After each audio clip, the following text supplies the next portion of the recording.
It's great that we're starting to see games that have a more indirect approach to the theme of war, and that's something we were able to experience with our first play of the crowd-funded indie game Sunset, which is currently in development.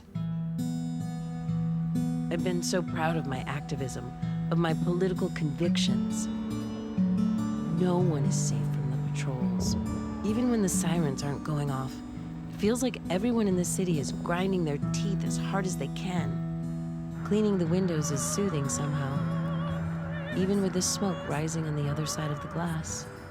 In Sunset, you play as Angela Burns, an American visiting the fictional country of Manchuria in 1972. You work as a housekeeper for a wealthy man by the name of Gabriel Ortega. And as you spend your days familiarizing yourself with the luxurious apartment, a violent uprising has begun in the city outside. It feels like I entered a sanctuary, a pocket of surreal calm at the center of a city on fire. We only have a few small slices of the game to base our impressions on so far, but I really like the premise. Yeah, it's certainly an interesting approach.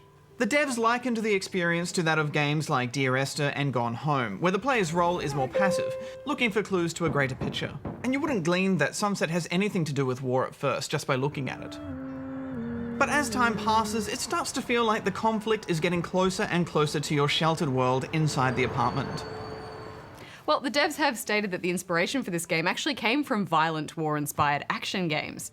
But they wondered about the lives of the NPCs and what it must be like to live in a world where war is the backdrop for your day-to-day life.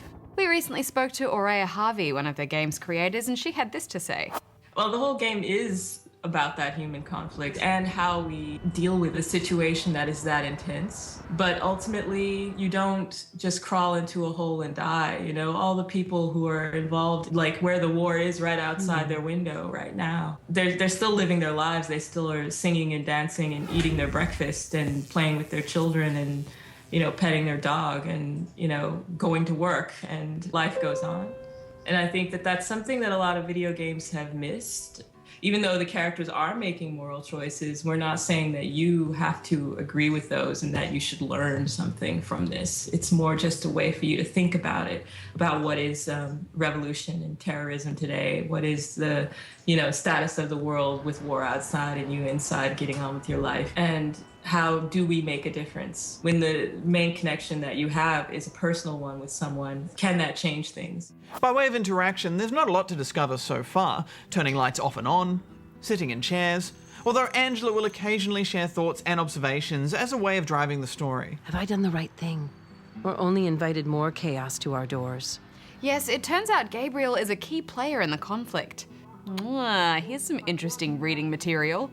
But I did notice a few odd things as the timeline progressed, too. I moved a chess piece on a board and returned another day to find the pieces strangely rearranged. And the apartment becomes increasingly crowded with crates and art sculptures also.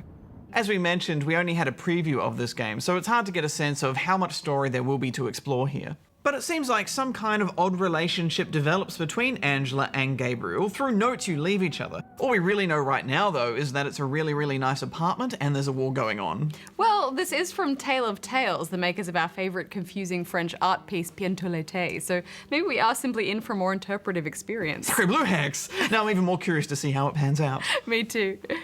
Gabriel finally sees the truth. All his hopes for peaceful resolution were in vain.